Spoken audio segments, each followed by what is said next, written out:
Parte do evento, ela vai contar com o professor Leandro Sauer e, juntamente com a sua equipe, irão apresentar o tema da palestra: a importância do uso de indicadores enquanto uma função controle no acompanhamento das contas, da governança e das políticas públicas. O professor Leandro Sauer, ele possui graduação em matemática pela UFMS, aperfeiçoamento em estatística e matemática pelo INPA do Rio de Janeiro, mestrado em engenharia elétrica pela PUC-Rio, doutorado em engenharia elétrica pela Unicamp e pós-doutorado em administração pela FEA-USP. Coordenador do curso de administração da UFMS entre os anos de 2005 e 2007, chefe do departamento de economia e administração entre os anos de 2007 e 2008, pró-reitor de ensino e graduação da UFMS 2009 e coordenador de assuntos estudantis PROAIS da UFMS entre os anos de 2018 e 2020. Professor titular da ESAM, UFMS, professor do programa de pós-graduação em administração da UFMS e professor do programa de mestrado profissionalizante em rede nacional Profiap. Atualmente é superintendente de inteligência de dados da Secretaria Executiva de Gestão Estratégica e Municipalismo da Secretaria de Estado de Governo e Gestão Estratégica, SEGOV, do Estado de Mato Grosso do Sul.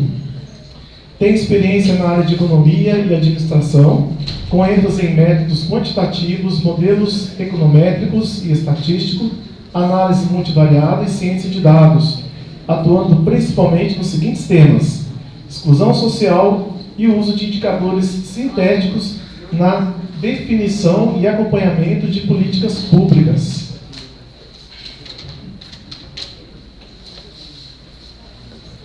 Matheus Boldrini Abrita, que vai proferir a palestra em conjunto, uma roda também de conversas, possui graduação na UFMS, mestrado na UEM e doutorado na URGS em Economia.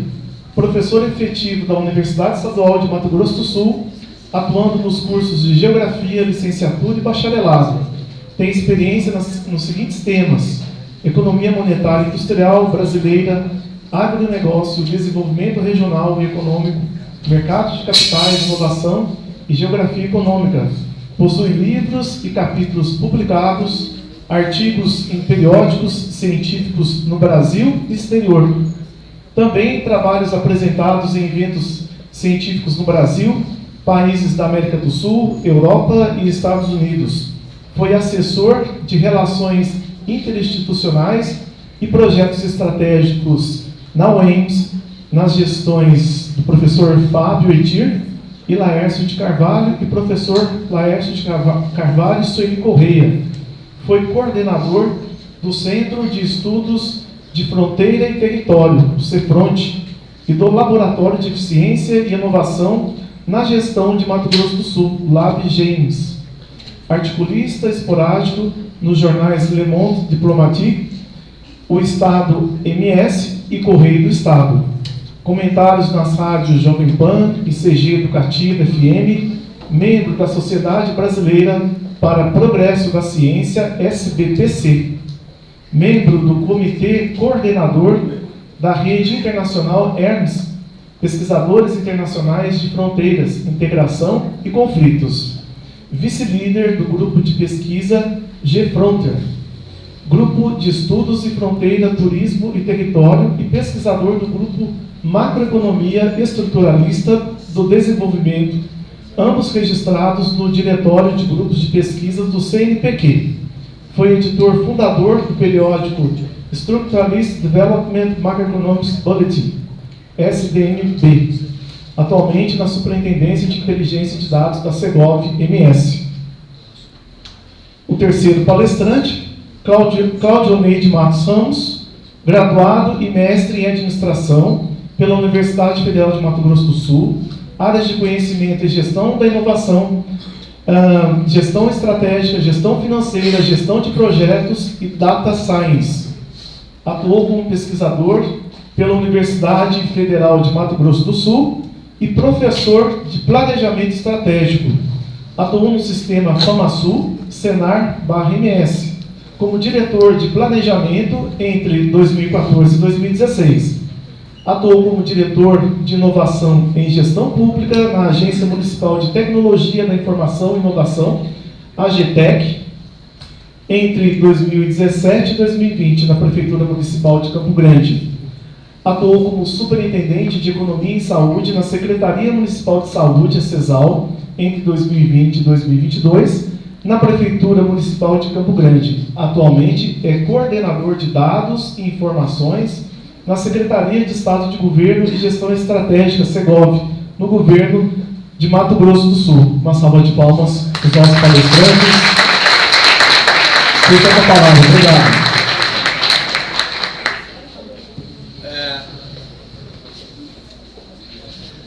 Primeiro quero dizer da minha... Vocês conseguem ouvir bem lá, né? Dizer da minha alegria enorme em estar na minha casa, né? A Exam foi a minha casa aqui nos últimos 19 anos, e antes disso eu estava 10 anos na computação estatística, que virou Facom. Então, estar aqui e ver vários colegas, né? E amigos e alguns alunos é sempre um prazer enorme, né? E estar aqui para falar um pouco sobre números com dois colegas que confesso a vocês que eu não conhecia, quer dizer, não conhecia. O Claudionei eu conhecia porque eu tive na banca de mestrado dele, mas que eu não montei uma equipe lá no governo. Quando eu cheguei lá, quem tinha montado é o nosso chefe, que é o Tanner, né, que é o secretário executivo de gestão estratégica e municipalismo, que tinha montado a equipe, né? Então conheci o Matheus, a gente quase conviveu aqui no departamento quando ele fez, na Exam, quando ele fez economia. Tem sido um prazer enorme. A nossa equipe é uma equipe formada por 7 integrantes. Desses 7 integrantes, nós 3 somos filhos da UFMS, né? Vocês viram aí que eu fiz matemática aqui, o Cláudio administração, o Matheus economia. Ainda tem a Silvana Cato, que fez economia há um tempo atrás, e ainda tem a Caroline Macedo, que terminou economia ano passado, né? Ano passado. A Ana Mandu, que é uma servidora já de 20 anos do Estado, e o Matheus Bianco, que é graduado e mestre em Relações Internacionais pela URGS. Então é um grupinho pequeno, mas é um grupinho extremamente motivado, né, com o desafio que foi imposto, né, que foi colocado para a gente. A Secretaria Executiva de Gestão Estratégica e Municipalismo é uma secretaria criada nesse governo. Ela era uma superintendência no governo anterior, e nesse governo ela ganhou o status de secretaria executiva. Ela está abaixo da secretaria de governo, a qual o secretário é o Caravina. Ela funciona lá na governadoria, né, no prédio da governadoria. Passa 2 para nós, Marcelo, por favor. Aí. Essa é a estrutura da Secretaria Executiva de Gestão Estratégica e Municipalismo. Vocês podem ver que a gente está aqui, né? Nós somos esse pessoalzinho aí do azul, né? Eu estou na Superintendência de Inteligência de Dados, o Claudionei na Coordenadoria de Dados e Informações, e o Matheus na coordenadoria de estudos, análise e risco estratégico. Tem que cuidar aqui, porque senão eu corto a cabeça, né? Tá. Vou me empolgar falando.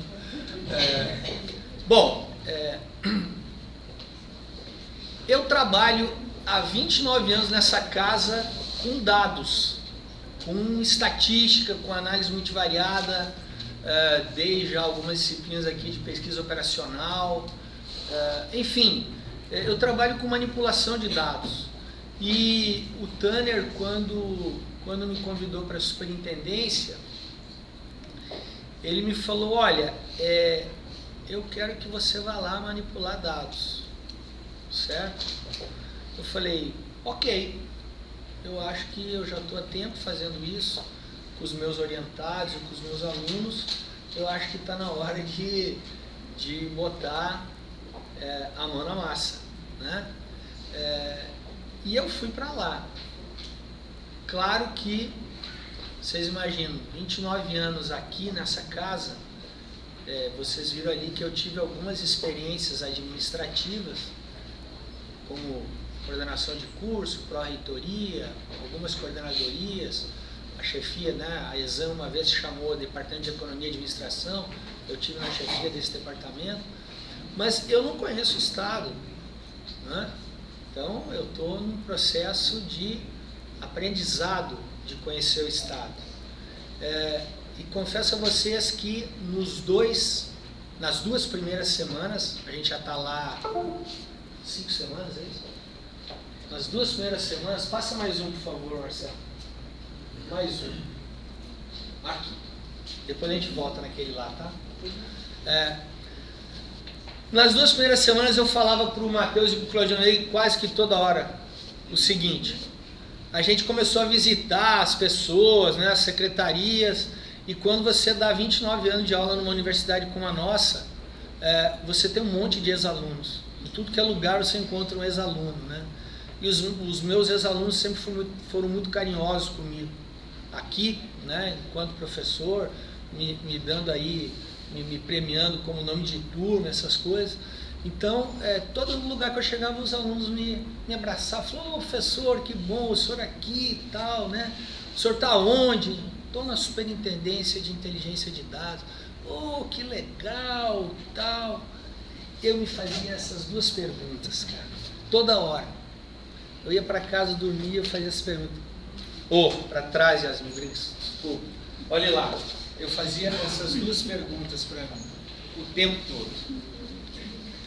O que esse pessoal espera que eu e a minha equipe façamos, né? Que eu faça? O que eles esperam da gente? O que eles querem que a gente faça? E a segunda pergunta que eu me fazia o tempo todo era: como é que a gente vai fazer para obter isso que eles querem que a gente faça? Certo? Bom, eles nos deram rapidamente uma tarefa para nós 3. Nos deram relativamente quais eram as competências de cada um dos coordenadores e do superintendente. Por favor, Marcelo, volta no outro slide. Então, aí estava a resposta da primeira pergunta, né? Ou pelo menos uma ideia da resposta da primeira pergunta, que era o que eles esperavam de mim. Eu li isso, nós sentamos, discutimos, tal.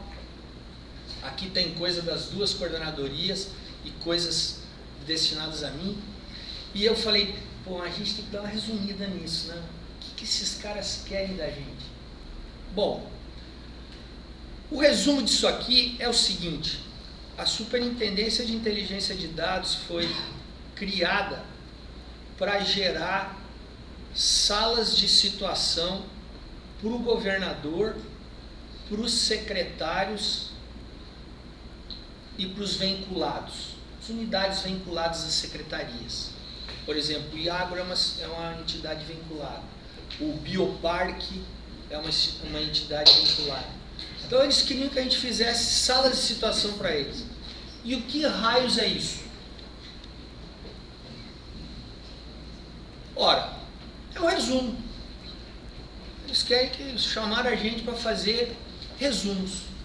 Então, o governador, no dia a dia dele, ele precisa de resumos de uma série de informações. Ou por conta de cobranças que ele vai fazer para o corpo técnico dele, né, os secretários e os vinculados, ou para prestar contas para a população do serviço que o governo do estado está fazendo, certo? Para isso, ele precisa ter essas informações na ponta do dedo, né? Então a gente foi chamado para isso. Isso é o que eles esperam que a gente faça, certo? É claro que quando... Bom, era isso. Eu falei, ufa, eu acho que isso eu consigo fazer, né? Conversei com o Cláudio e com o Matheus e eles falaram, eu acho que a gente consegue fazer também. Eu acho que a gente já, né, andou um percurso aí que a gente consegue fazer. Mas aí vem a pergunta. Estava lá naquele outro slide, né? Como eu faço isso?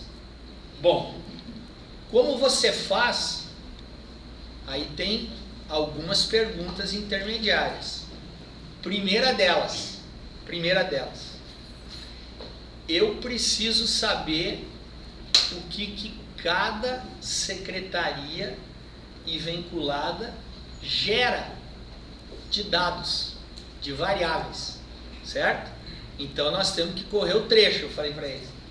Vamos correr o trecho, vamos caminhar nas secretarias e ver o que elas fazem. Quais são os sistemas, que informação que eles vão guardando. O Tanner nos orientou o seguinte, ele falou, olha, vocês têm qualificação acadêmica, os três, né, equivalentes, vocês precisam, que vocês não inventassem a roda, né, que vocês olhassem o que já foi feito, para não perder tempo. Então, bom, nós precisamos saber o que cada secretaria já fez, né? Bom, quando você vai... Por que disso, né? Por que disso? Porque eu tinha uma visão fora do governo de que cada secretaria é um governador. Essa era a impressão que eu tinha, né? O secretário, de alguma forma, ele administra. Na verdade, eu tinha essa visão, desculpem, era uma visão preconceituosa, mas era uma visão por conta do tempo que eu fui pró-reitor de graduação aqui. Cada pró-reitoria era como se fosse uma reitoria, né? Você vai administrando aquelas coisas da sua cabeça. Claro que o seu chefe imediato vai te dizendo como fazer, mas você que vai tocando a toada, né? Então, quando a gente começa a andar nas secretarias e ver, né? Bom, então a primeira coisa era isso. Nós precisamos saber o que os caras geravam de dados. Quais eram esses sistemas? Bom, aí nós viemos com o primeiro desafio. Qual o primeiro desafio? Você tem que ter acesso às bases de dados, aos sistemas de dados de cada secretaria. Aí vai meu aplauso ao governador, porque ele, pelo menos no meu parecer, ele fez uma jogada de mestre. Ele mexeu um peãozinho que foi o seguinte, ele transferiu o Superintendência de Gestão de Informação, que estava na Secretaria da Fazenda, ele transferiu ela para a governadoria, para a Segov, na verdade, né? Para a Secretaria de Governo. Então, o que ele falou, o que ele colocou como mensagem subliminar para todas as secretarias? Ele disse, bom, moçada, a gestão do dado vai dar para quem vai pensar o dado, né? Então foi... Essa jogada de gênio tem já nos ajudado bastante, né? Tem nos ajudado bastante no sentido de que quando a gente vai falar com a secretaria para saber dos dados que ela gera e quais são os sistemas, o pessoal já está muito mais receptivo a nos dar informação, porque na verdade quem mandou ele dar informação foi a autoridade máxima, né? Então, o passo que nós estamos inclusive dando agora é este passo. Qual o passo? Bom, nós estamos conhecendo todos os sistemas e as bases de dados de cada secretaria. Para isso tem todo um procedimento metodológico, né? Você pede para a secretaria o dado, a secretaria fala ok, você manda o ofício para superintendente de gestão de informação, eles te liberam acesso aos painéis ou aos sistemas de dados daquela secretaria. Quando você faz isso, você começa a ver qual é que é o discurso, qual é a lógica de governança de cada um dos secretários. E aí você começa a pensar naquilo que o governador está pensando, que é uma certa padronização disso, né? Então, qual é o passo seguinte, né? O que nós estamos trabalhando para fazer? Nós estamos trabalhando para construir uma base de dados, né? Os dados abertos do Estado, que vão ser acessados pelo governador, pelos secretários, pelo portal de transparência, pela população em geral, né? As salas de citação, esses resumos, o grande desafio é ter informação técnica que você tem que dar para o secretário. Técnica, que ele está acostumado com o dia a dia. Já vou dar um exemplo, né? Mas tem coisas da secretaria dele que a população quer saber. Então você tem que saber o que a população quer saber. Aí, quem nos tem ajudado muito é o pessoal da comunicação, né? Nos dizendo o que eles têm colhido, né, de retorno através de pesquisas qualitativas e quantitativas da população. Vou dar um exemplo. O secretário de Educação, ele tem uma política pública de qualidade da educação, né? Lá no plano de... outra coisa a mais, nós tivemos que olhar o plano de governo, né? Quando você olha o plano de governo, você tem o PPA. E aí, isso que tem que nos orientar no sentido assim, bom, se eu vou acompanhar a execução do plano de governo e vou ter que criar indicadores para acompanhar isso, né? Eu preciso saber o que está lá e como é que o pessoal trabalha com isso. Mas eu estava falando sobre a educação. A proposta é que a qualidade da educação esteja garantida, certo? Aí você se pergunta, bom, qualidade da educação, tal, eu preciso buscar indicadores para isso, né? Você pode baixar uns 2 slides aí, por favor? Mais um pouquinho. Aí, eu gosto desse. Essa é uma fala do Januzzi. Januzzi diz o seguinte: uma cifra estatística isolada é como um poste de luz queimado. Pode servir como apoio, né? O cara encosta no poste. Mas sozinha ela não ilumina nada, né? Então o que eu preciso é de indicadores que possam de fato orientar o cara.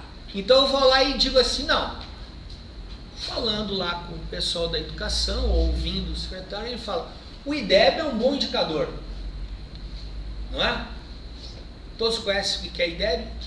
É o índice de desenvolvimento da educação básica. A educação básica é o ensino fundamental e o ensino médio, né? Os 9 anos mais os 3, certo? Então, bom, o IDEB é o meu indicador. Mas deixa eu falar uma coisa pra você. Nossa, eu ia sacanear, né? Eu ia sacanear alguém. Não vou poder sacanear porque eu não posso sair daqui, né? Mas eu poderia perguntar para onde você... Não vou perguntar, tá? Mas você se faz essa pergunta no seu coração. Eu sei como é que calcula o IDEB? Ótimo, maravilha. Você eu acho que é a única do grupo. Eu confesso a vocês que eu achava que eu sabia como é que calculava o IDEB. Eu fui atrás de ver como é que é a fórmula do IDEB. Não é tão natural. O IDEB é calculado da seguinte forma. O pessoal faz uma prova de matemática e de português, em cada ano, certo?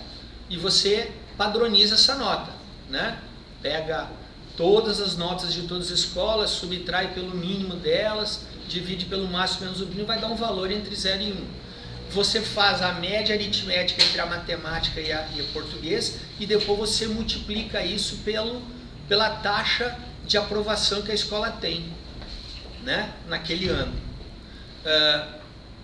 Bom, se eu peço para um pai de família, provavelmente o IDAB para ele vai falar: e o Kiko? Eu estou muito interessado em saber a seguinte coisa: eu tenho vaga para o meu filho numa escola em tempo integral a 500 metros da minha casa?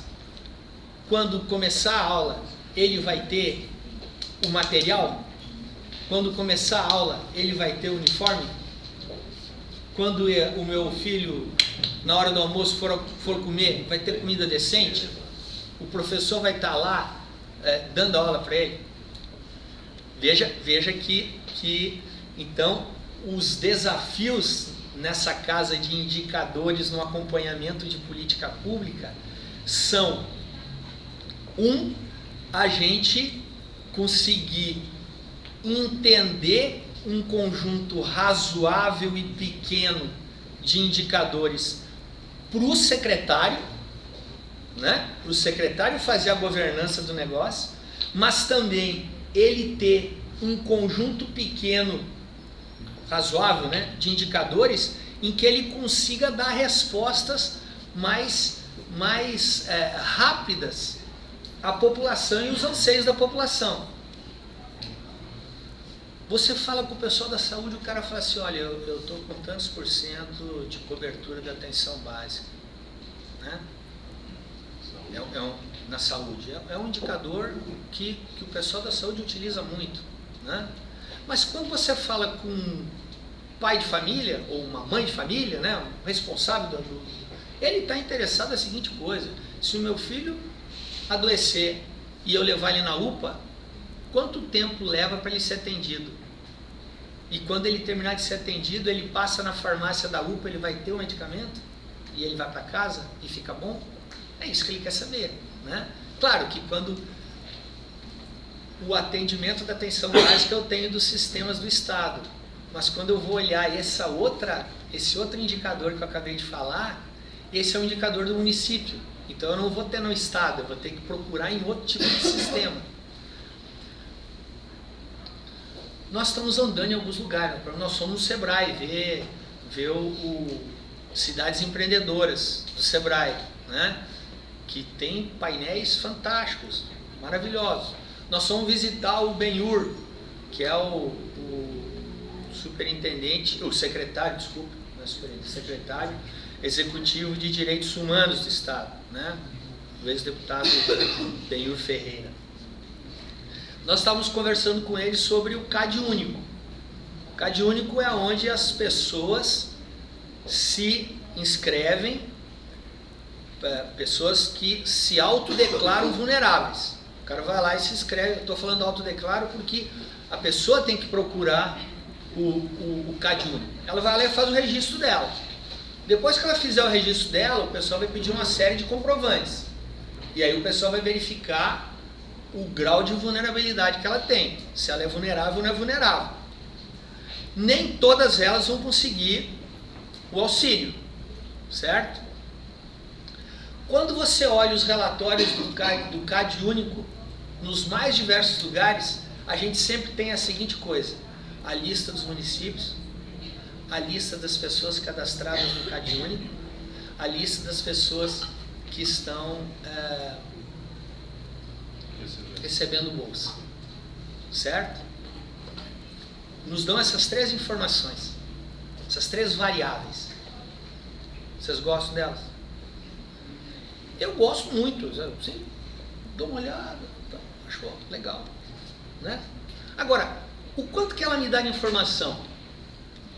Quanto que ela me dá eu saber, por exemplo, que Campo Grande tem 45 mil famílias, ou seja, 180 mil pessoas cadastradas no CAD único, e que em Terenos tem 4 mil pessoas.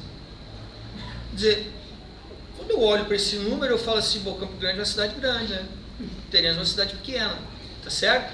Agora, se eu fizer Se eu tiver aqui a continha, que é o tamanho da população estimada desses municípios, pegar o número de pessoas que está lá no meu cadastro único e dividir pelo tamanho da população, este quociente me dá o percentual da população autodeclarada vulnerável nessa cidade.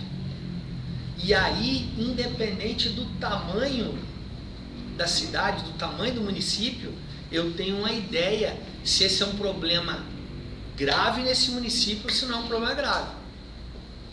A outra superintendência que está lá na Secretaria do Tanner é a do fomento ao municipalismo. A ideia depois é você ser proativo com os municípios. Então, vejam, aquele número inicial não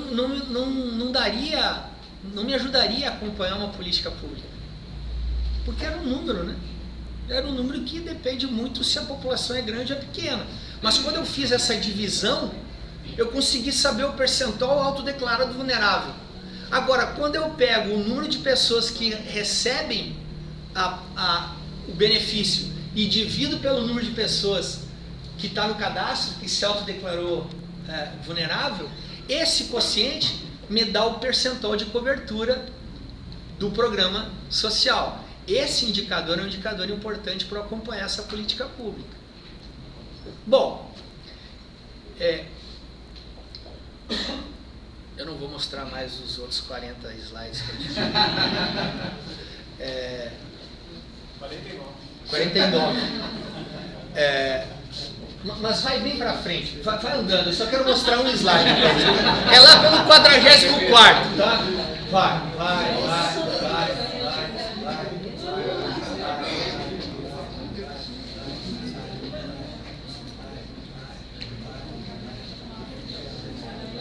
Aqui, para aqui. Bom, eu só queria dizer para vocês assim, para você, desculpa, eu estou querendo me suicidar. Quando você vai acompanhar uma política pública, você precisa de um indicador que possa me permitir 3 coisas. O outro slide, um pouquinho mais para trás. Tem que permitir 3 coisas, um pouco mais para trás, mais.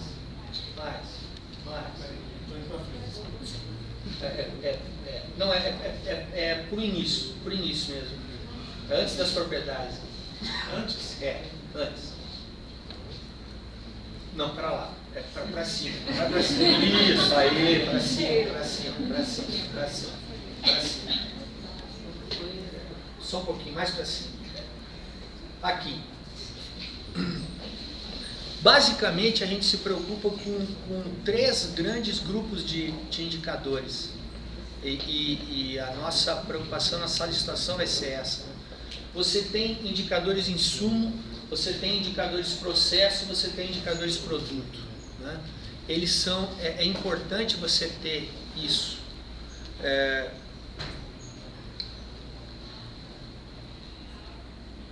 O governador novamente trouxe uma coisa chamada contrato de gestão. É uma coisa importante para a administração dele, né? O que é o contrato de gestão?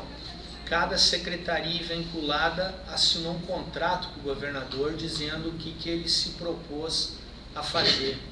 E quando você faz isso, você define alguns indicadores que vão ajudar a acompanhar isso, né? Nós vamos fazer também uma análise desses indicadores nos contratos de gestão, para verificar se o indicador está adequado ou não está adequado. Quando você olha para os indicadores nesses 3 grandes conjuntos, eles nos permitem análises a posteriori, né? Eu consigo olhar o que eu estou fazendo no meu processo e qual o resultado que está acontecendo, né? Vocês estão vendo aí um exemplo na área médica. Eu estou olhando lá no final a taxa de morbidade ou mortalidade infantil por uma determinada causa. E eu estou olhando ali no indicador insumo a quantidade de médico por 1.000 habitantes, certo? Quer dizer, eu vou mexer nisso aqui, eu quero que isso apareça lá. E agora sim, pode botar as propriedades. E o que a gente espera que os indicadores tenham, né, são essas 10 propriedades aí. Aí, né? Tranquilo, fica tranquilo, não vou falar de todas elas, mas vou só lembrar algumas coisas aqui. Depois a gente vai disponibilizar os 49 slides, vocês podem dar uma lida em casa, tá? O que é importante aqui é que quando você fala do indicador para acompanhar uma política pública, esse indicador ele tem que ter algumas características, né, que nós estamos chamando de propriedades. Eu sempre digo assim, olha, ele precisa ter desagregabilidade. Ou seja, se eu estou falando de um indicador para o Estado, eu gostaria de desagregar ele por município. E às vezes desagregar ele dentro do município, né? Nós estamos tocando lá a FAPEC, a ESAM, uma coisa que eu estou fazendo ainda pela ESAM aqui, a gente está construindo um indicador de vulnerabilidade social para a cidade de Campo Grande. Deve ficar pronto lá por outubro, um e-book discutindo isso e tendo no site da prefeitura esse indicador de vulnerabilidade social. Ele tem que ter a desagregabilidade por parcelamento, né? Cada bairro aqui da cidade tem os seus parcelamentos. Então, desagregabilidade é uma propriedade que a gente gostaria muito que os nossos indicadores tivessem. A gente gostaria que os nossos indicadores pudessem ter uma certa historicidade, quer dizer, que eu pudesse olhar a evolução dele ao longo do tempo, certo? É importante que o indicador ele seja facilmente entendível, né? Na área de educação nós temos um indicador chamado distorção seriedade, certo? O que é distorção seriedade? É todo aluno que está numa classe, né, num ano, que difere 2 vezes do ano que ele deveria estar, ele está em distorção seriedade, certo? É meio enroladinho, né? Não é meio enroladinho? Eu acho meio enroladinho. Mas a gente precisa de indicadores que sejam super fáceis da pessoa entender, né? Eu tenho 100 alunos, 98 passaram, é 98% de aprovação, certo? É um indicador fácil, né? Completamente rápido, ok? Então, a ideia era aqui é só falar do que a gente está fazendo, né? Então, falei demais até, mas fazia tempo que eu não falava. Estou sem dar aula esse ano, né? Eu estou aqui com um negócio aqui, né? Por isso não. Por isso não. Bom, o principal aqui era de alguma forma, falar um pouco para vocês das inquietações que a gente está vivendo e dos desafios que a gente está vivendo no dia a dia, né?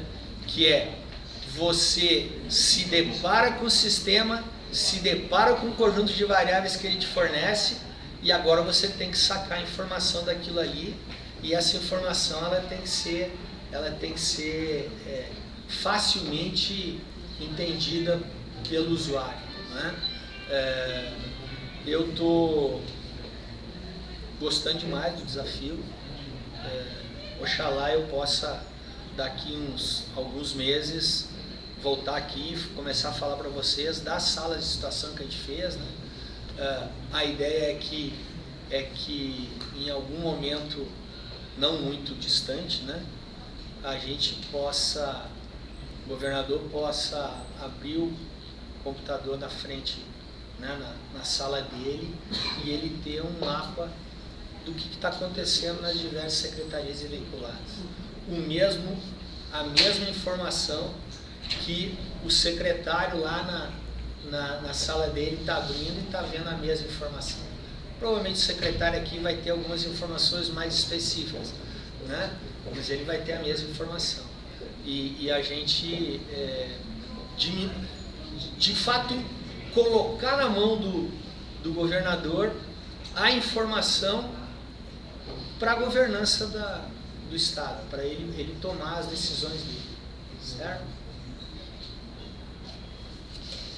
Vou passar a palavra para vocês agora. Cadê o microfone? Sei lá, seu.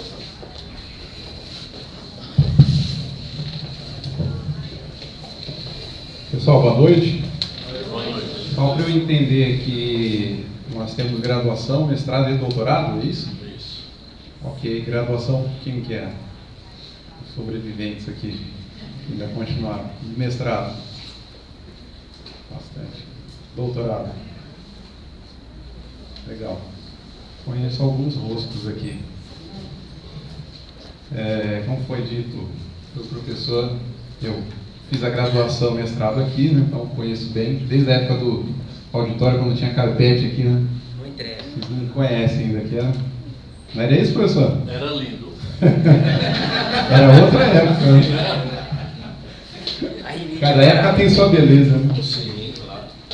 E estou nesse desafio com esse grande time aqui, meu professor, inclusive meu co-orientador de dissertação de mestrado, um dos culpados por eu estar na gestão pública.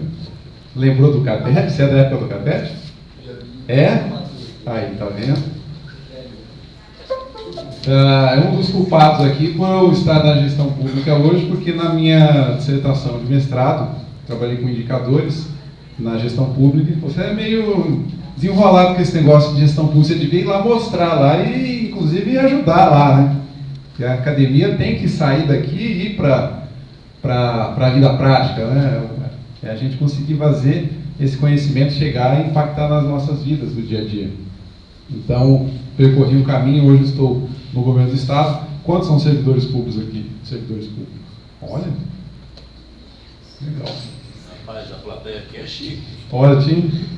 Servidores públicos municipais e estaduais e federais. Um bom público. Pessoal, vou fazer uma fala muito rápida, tá? Até para ser mais produtivo para nós e não cansar vocês, porque o Matheus tem uma fala muito importante para fechar com chave de ouro aí da parte de gestão de riscos. Então, a coordenadoria de dados e informação, pode passar, por favor. Tem um passador ou você me ajuda? Funciona? Por favor. Onde que é? Fez barulhos. Aí, foi. Bem rapidinho aqui, só para ver a questão de organograma, né? Sauer já nos explicou que nós estamos aqui na Secretaria Executiva de Gestão da Gestão Estratégica do Municipalismo. E aqui é um ponto muito importante, né? Nós estamos no início de mandato estadual, aqui acho que eu atrapalho menos, né, a visão de vocês, onde existem premissas que o governador, foi escolhido pela maioria, ele determinou para que fossem seguidas algumas premissas. Vamos lá, dados abertos, integridade das informações, processo de trabalho orientados para resultados. As premissas que foram estabelecidas pelo governador Eduardo Riedel e as quais elas são muito técnicas, né? Então, o Eduardo Riedel, ele veio de uma linha muito técnica, participou da gestão anterior e agora ele está tendo a oportunidade de, nós que temos essa visão muito técnica, nos sentirmos muito representados nesse sentido, nesse ponto de premissas de trabalho. Então, uma oportunidade muito, muito boa, qual estamos tendo o privilégio de participar em conjunto, onde dados abertos, integridade das informações e processo de trabalho orientados para resultados são as premissas máximas.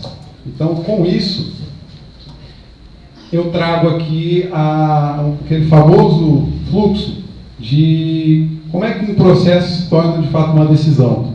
Vocês aqui são servidores, temos graduandos, mestrandos, doutorandos, e aqui é um ponto muito básico, mas que quando a gente vai para a administração pública, parece que não é tão básico assim, né?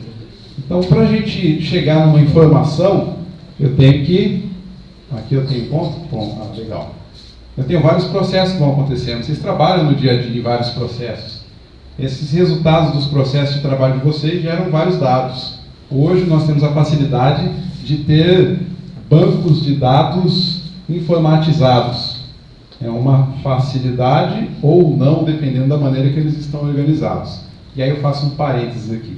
Em 2007, quando eu entrei aqui, pisei aqui na universidade, aqui na antigo DEA, não é isso? Agora é Exam, eu me deparei com uma situação, 2007. Se eu não começar a me aproximar com o pessoal da computação, quando eu estiver no mercado de trabalho, eu vou ser um analfabeto. Porque tudo hoje gira em torno da tecnologia da informação. Tá? Tem muita gente, todo mundo tem celular. Então você está a todo momento mexendo aí, você é um desenvolvedor e você nem sabe. E você gera muitos dados. Se vocês não tiverem uma noção mínima, e quando eu estou falando de noção mínima, não é você saber programar. Você saber o que é um data center, é você saber, existem linguagens de programação distintas, o que é um BI, o que é um stream. Então, assim, você entender esse linguajar vai facilitar muito no seu trabalho e vai fazer com que você seja muito mais produtivo e gere muito mais resultado. Então, lá atrás, eu comecei a me aprofundar muito mais por conta própria na questão da tecnologia. Eu sei desenvolver na linguagem e isso daqui para mim é muito claro e facilita muito nos processos de trabalho. Então, eu ter esses bancos de dados, hoje, é um dos principais problemas para nós, de fato, conseguirmos gerar informação. Porque muitas das vezes os dados estão misturados, não existe uma padronização, o fulano lança desse jeito, eu lanço desse jeito. Então, toda essa inteligência de dados que nós estamos falando aqui para gerar essas informações, elas são primordiais para eu ter relatórios fidedignos. Então, se nós estamos falando do governo do Estado, de termos resultados baseados em integridade, informações, em dados corretos, então é importantíssimo entender isso, porque a alta direção, ela toma decisão baseada no seu feeling e em algumas informações que ele tem na mão.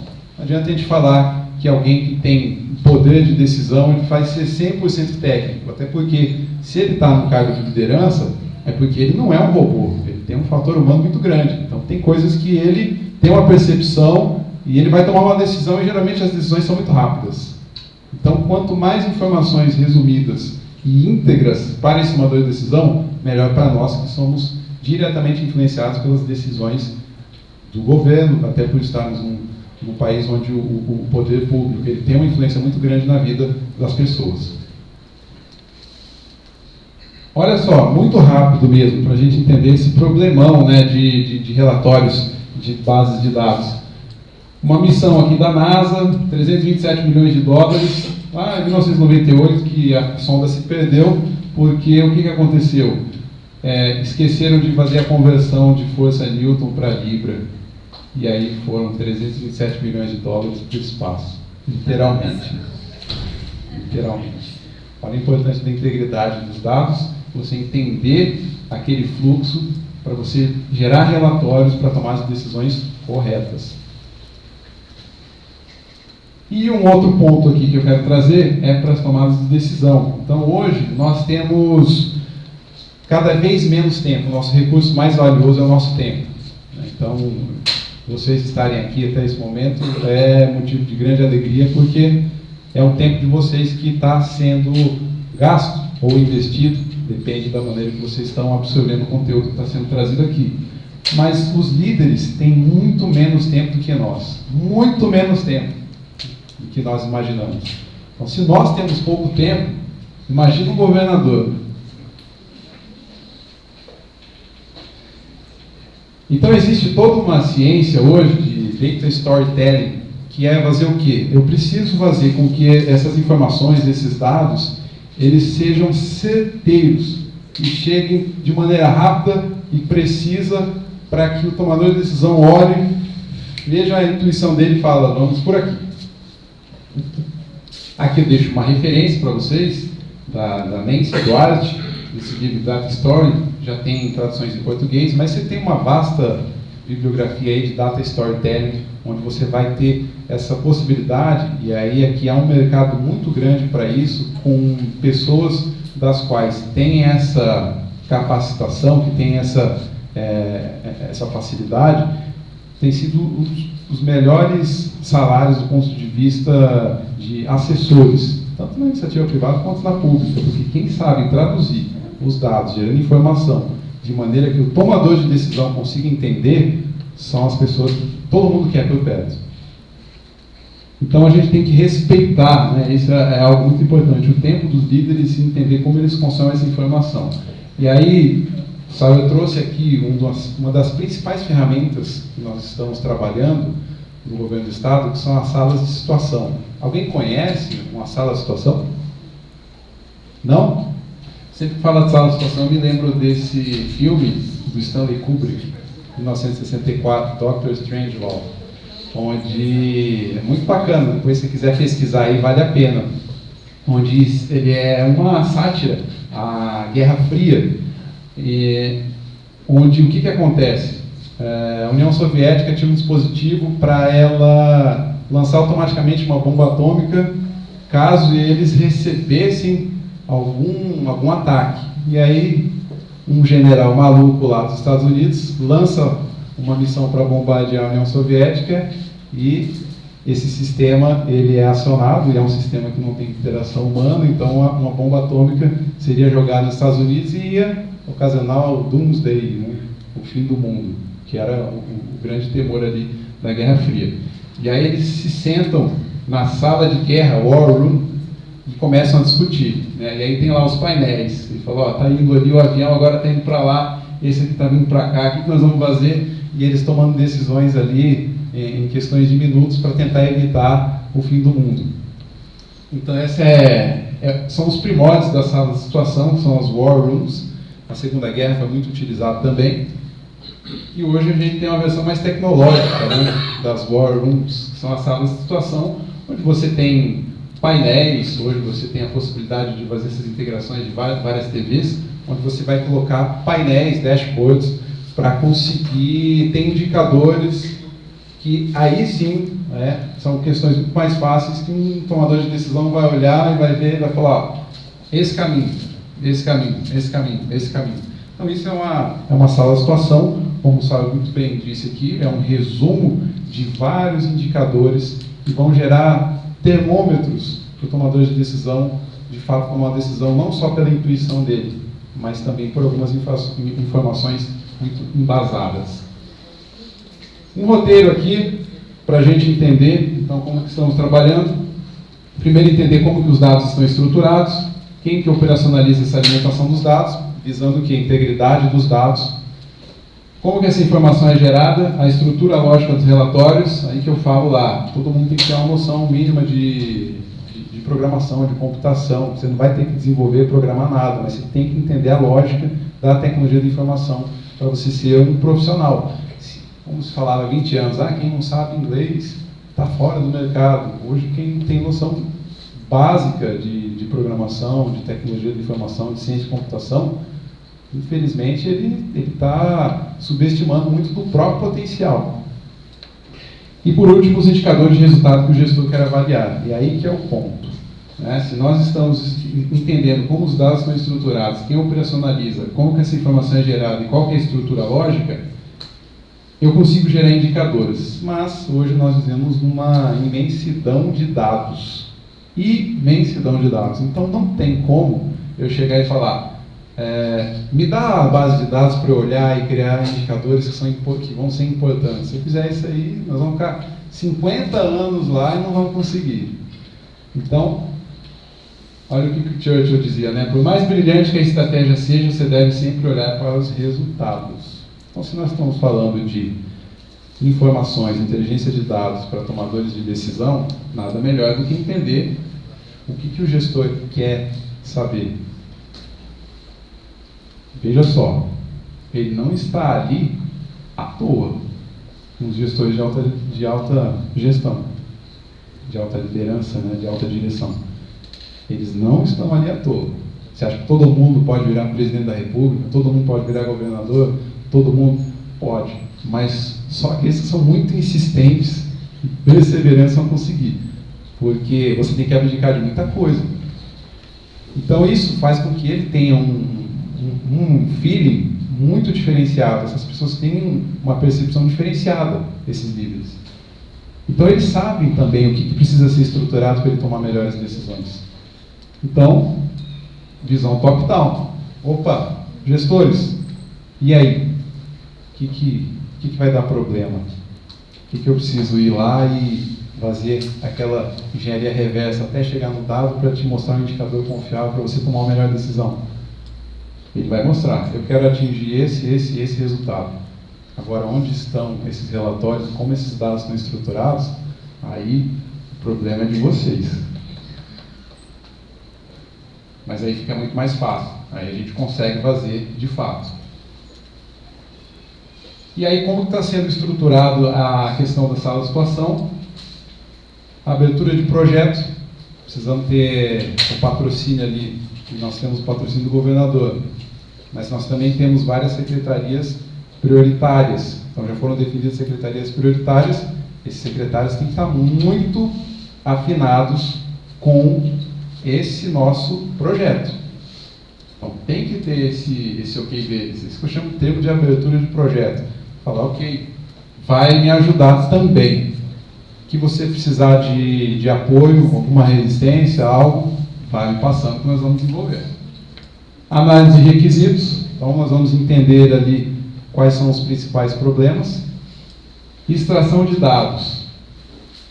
Aí entra a parte do você saber o mínimo de como funciona a ciência da computação. Se vocês olharem, alguém já conhece linguagem de programação? Ali, se vocês virem como são organizados os bancos de dados hoje em dia, vocês ficam doidos. É uma loucura, é uma loucura. Então você precisa aí fazer a extração dos dados, identificar campo a campo, o que que você vai precisar para lá na frente você cruzar.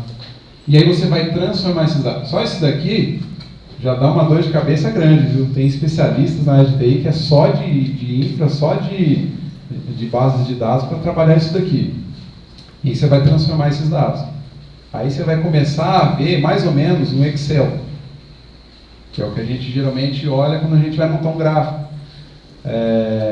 Aí que você vai ter a oportunidade de visualizar aqueles dados, falar, bom, vou fazer um gráfico de pizza, vou fazer assim, acho que assim vai ficar melhor para visualizar, vou cruzar esse dado com esse. Aí você vai conseguir fazer isso. Feito isso, um protótipo de um painel de BI, uns dashboards, e vai lá no patrocinador e fala, olha só, responde suas perguntas, fala, essa pergunta ainda não está respondida. Então vamos voltar lá, extrair mais dados, transformar, e agora? Beleza. Eu queria também isso, ok, versão 2, vamos começar com a versão 1? Vamos. Homologo o painel, publico, aí aqui tudo parte mais de programação, né? Tem que fazer homologação dos dados, validação, publicação em ambientes, os quais vão integrar bases de dados, e aí está a grande sacada de tudo isso daqui que nós estamos falando no nosso trabalho. Nós estamos acessando bancos de dados, ninguém está passando nenhum dado. Por quê? Integridade de informações. Eu quero o dado direto da base de dados, para ter o mínimo de interferência humana possível, para não ter alguma manipulação. Às vezes não é maldosa. Fala, não, mas é porque fulano lança assim, e aí eu vou corrigir aqui. Publicação e pitch de entrega. Está aqui o projeto, versão 1, vamos começar a versão 2 agora. E roda o ciclo. Qual o framework que nós estamos usando para isso? O Scrum. Já ouviram falar? Quem já ouviu falar do Scrum? O framework que você usa para a gestão de projetos. O que é um framework? É você acoplar, não é uma metodologia, mas é você acoplar algumas boas práticas que fazem sentido para você e você adapta conforme a sua necessidade. Então nós estamos rodando todo esse ciclo aqui por meio do Scrum, que são pitches semanais, onde a gente semanalmente vai fazendo. Análise de requisito, começou na segunda, sexta-feira, E aí, o que teve de análise de requisito? A, B, C. Essa análise não consegui fazer. Por quê? Porque o fulano que agendou comigo, ele furou. Bom, então agora eu vou agendar. E aí a gente vai fazendo pela metodologia de gestão de projetos com um framework de Scrum. Para quê? Para a gente ter mais tração. Se a gente for querer fazer o perfeito, nunca consegue fazer nada. Então a gente vai adotando pelo Scrum essas entregas, a gente versiona, funciona? Funciona. Agora vamos melhorar, e vamos melhorar. Então com isso daqui a gente consegue construir salas de situação em 1 mês, 2 meses. A gente já está fazendo o primeiro protótipo, a gente já está na parte aqui de transformação de dados. E por fim, era só uma visão geral mesmo, agradecer aí pela oportunidade, dizer que isso aqui que a gente está fazendo só faz sentido se chegar na alta direção. Tudo isso daqui é fruto de conhecimento da academia, nada disso surge ao acaso. Então, se hoje nós estamos trabalhando com isso, é porque eu já estive sentado aí, já estive sentado lá do outro lado, e isso foi incorporando, trazendo esses conhecimentos que hoje a gente coloca na prática. E aí, funciona isso daí? Aqui está o QR Code, se você quiser baixar a apresentação. Isso aí funciona mesmo? Não é só para mídia, não? Quantos de vocês se vacinaram na campanha de Covid? Quantos se vacinaram? Marcelo, vocês tiveram alguma dificuldade para vacinar, de falta de seringa, de falta de vacina? Vocês fizeram agendamento online? Então, esse que vos fala estava lá na Secretaria de Saúde, nessa pandemia aí, em 2020, desde o início dela até o final do ano passado, que nós usamos muito dessa questão da sala de situação. Eu era superintendente de Economia e Saúde, então todas as reuniões do COI, Comitê de Operações Especiais, se reuniam, levavam as informações, o secretário, e a gente tinha informações rápidas desde o almoxarifado e agora. E aí de repente vinha, olha, é que vocês não têm noção. Quem é da prefeitura aí vai ter um pouco... Da prefeitura, quem que é? Ali é Cefim, né? Da SEGES. Alguém? Não? Cefim, né?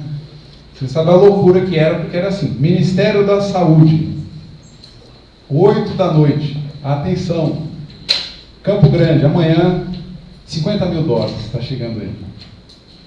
Amanhã, que horas? 5 da manhã, 50 mil. Então, você já tinha que ir fazendo uma análise preditiva de quanto que eu vou ter que comprar, também não posso comprar demais, senão estraga isso, aquilo, onde que eu vou armazenar. Então, era bem uma guerra mesmo, foi uma guerra, né? E foi se utilizado muito disso, e Campo Grande, Mato Grosso do Sul se destacou muito, com certeza por conta de usar a inteligência de dados e informação para fazer as políticas públicas. Isso foi diferenciado aqui no nosso estado e na nossa cidade. Você pode perguntar para pessoas de outros estados, outras cidades, o tumulto que foi. Eu me lembro de Curitiba. Aí eles reuniram todo mundo no estádio lá, falou, agora vai todo mundo vacinando. E aí virou uma loucura. E aqui a gente fez uma estratégia diferente, inteligência de dados. Pessoal, obrigado. Estou à disposição, está aqui meu e-mail, quiser baixar a apresentação, está no QR Code. Espero ter contribuído um pouco. E contamos com a inteligência de vocês também para nós continuarmos moldando e melhorando a nossa sociedade. Obrigado.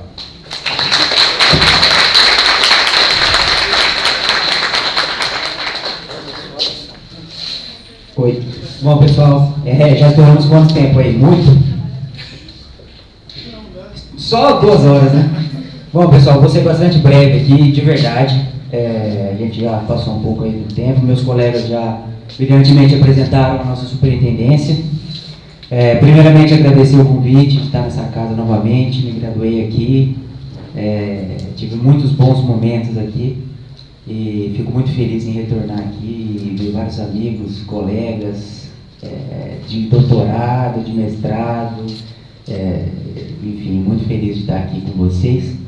E vou falar um pouco sobre a coordenadoria, mas antes da gente falar sobre a coordenadoria de estudos, então lá na superintendência, como já foi apresentado, a gente tem uma coordenadoria de dados, que o Cláudio apresentou muito bem, e aí a gente precisa fazer estudos com esses dados, né? Avaliação, diagnósticos. Então, na coordenadoria que eu estou à frente agora, a gente faz esse tipo de trabalho. Mas antes disso, brevemente eu vou retomar com vocês a importância disso, né? No período recente, vocês devem ter acompanhado, a gente formou uma dicotomia por parte de alguns, uma dicotomia um pouco estúpida. Por exemplo, uma parcela das pessoas demonizaram o Estado, né, e endeusavam o mercado. Outra parcela da sociedade endeusava o mercado e demonizava o Estado e a gestão pública, né? E o que a gente pode observar, na verdade, é que eles, passando pela eficiência, pela eficácia, os dois são importantes, eles são complementares. Então, a questão central aí é a tomada de decisão baseada em dados e os estudos baseados em dados, né? Então, a gente pode ter um setor privado eficiente e um setor privado ineficiente. A gente tem vários exemplos. E no setor público também. Então, o que vai ser o grande diferencial aí? A tomada de decisão baseada em dados, né? Então, por exemplo, só para citar alguns exemplos para vocês. Aqui próximo a Campo Grande, a gente tinha uma estrada de terra numa região. E o setor privado jamais asfaltaria aquilo, não é papel dele, né? Não tinha fluxo para ser privatizado. Bom, o poder público recentemente asfaltou esse trecho. E esse investimento público trouxe muito investimento privado. Por exemplo, após esse asfaltamento, começou a se formar um crescimento imobiliário naquela região, turismo. A gente tem até agora turismo, enoturismo. A gente tem até em Campo Grande, próximo a Campo Grande, no Mato Grosso do Sul, você tem enoturismo. Ou seja, tudo é possibilitado por um investimento eficiente do Estado, acompanhado de investimentos eficientes do setor privado. Então, sendo complementar, não é mesmo? Outro exemplo muito lembrado também é, por exemplo, do iPhone. Então, você vai ter ali no iPhone o grande capitaneador aí, o Steve Jobs, leva os louros pelo iPhone. Ele, claro que teve muita vantagem nisso, muito mérito nisso. Mas, na verdade, alguns estudos apontam aí que a maioria das tecnologias que compõem ali o iPhone foram desenvolvidas com fundos públicos. Ou seja, a invenção do computador, da internet, do GPS, do touchscreen, tudo foi realizado com fundo público. Simplesmente porque a inovação ela tem muito risco de dar errado, um enorme risco de dar errado. E muitas vezes o setor público não consegue arcar com isso. Bom, então dito isso, a gente sabe aí que nós precisamos de um setor público eficiente. E para isso que a gente precisa de inteligência de dados. Então, a gente trabalha lá então na coordenadoria de estudos, análise de riscos estratégicos, após esse levantamento de dados, a construção de todos esses dashboards, trabalho com algumas ferramentas muito interessantes que fazem cruzamentos de dados que a gente não consegue fazer manualmente, é impossível, né? Porque a gente trabalha agora com um banco de dados enormes, então é muito difícil fazer esses cruzamentos. E aí a gente consegue fazer os estudos, né? Então, só para falar para vocês brevemente alguns estudos que a gente tem desenvolvido, né? A gente tem trabalhado ali no desenvolvimento de uma conjuntura macroeconômica do Mato Grosso do Sul e também do Brasil para complementar os trabalhos que estão sendo desenvolvidos do PPA, ou seja, para orientar o planejamento do Estado, né? A gente também tem desenvolvido trabalhos nos projetos estratégicos aqui do Estado, né?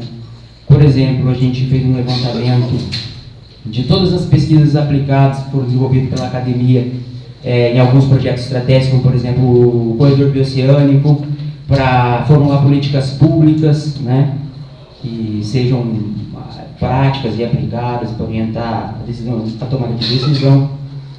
E hoje a gente teve um evento muito interessante, o governador Luz. E aí é o que os nossos colegas falaram. A gente tem uma questão pessoal aí do governador. Por exemplo, hoje a gente, uma outra atribuição da coordenadoria é no que diz respeito à matriz de riscos estratégicos do Estado. Então, quando você vai lidar com risco, os administradores aqui sabem, até melhor que os economistas, talvez, você pode lidar com o risco de uma forma acomodada, de uma forma proativa ou de uma forma reativa. Então, o que normalmente acontece? A gente fica na correria do dia a dia, surge o problema, e aí você vai, é o famoso apagar incêndio, você fica só apagando incêndio, né? Então, essa lógica precisa ser mudada, e tem uma iniciativa muito forte para mudar isso. Ou seja, você já faz um mapeamento de todos os riscos, né? E você já tenta mitigar, transferir, ou seja, dá o tratamento adequado para cada risco de antemão, não é mesmo? Então, hoje mesmo foi lançado lá na governadoria, pelo governador, um programa de compliance junto com a Corregedoria Geral do Estado para a implementação de um compliance aqui no estado do Mato Grosso do Sul. O projeto piloto vai ser na CETESC, né, Leandro? A gente teve lá, ou seja, a CETESC é uma secretaria super importante junto com as outras, mas a CETESC tem muito trabalho direto com a população também, né? E esse vai ser um trabalho muito importante junto com a Corregedoria Geral do Estado, e a gente vai estar contribuindo aí na questão do gerenciamento estratégico. E aí, geralmente, o técnico, nós somos técnicos, né? O técnico sempre tenta ajudar o político, mas ali é um pouco diferente, porque o governador ele é muito técnico. E aí, em dado momento, você vai fazer alguma apresentação técnica, alguma coisa assim, você percebe que o governador às vezes sabe mais que você, muitas vezes sabe mais que você, sobre um tema técnico específico da sua área, né? Então, hoje foi um desses casos, por exemplo, lá ele está dando uma aula lá sobre compliance para todo mundo entender de um modo didático. Então, isso, Leandro, aumenta a nossa responsabilidade, porque a gente precisa desempenhar um trabalho muito bom, mas a gente está muito motivado para isso. Bom, pessoal, então a coordenadoria a gente está trabalhando nesse sentido. Um resumo geral é esse. A gente realiza estudos diagnósticos variados. Por exemplo, a gente tem muitos investimentos no Estado e a gente precisa orientar a política pública, acompanhar a política pública, realizar diagnóstico. E lá na coordenadoria a gente tem desenvolvido esses trabalhos. E aí fica aqui o convite para vocês conhecerem o nosso trabalho lá, as portas estão abertas para desenvolverem pesquisas, para colaborarem, tá bom? Da melhor maneira possível. E muito obrigado, fico à disposição se vocês quiserem fazer alguma pergunta para um de nós três, tá bom? Muito obrigado.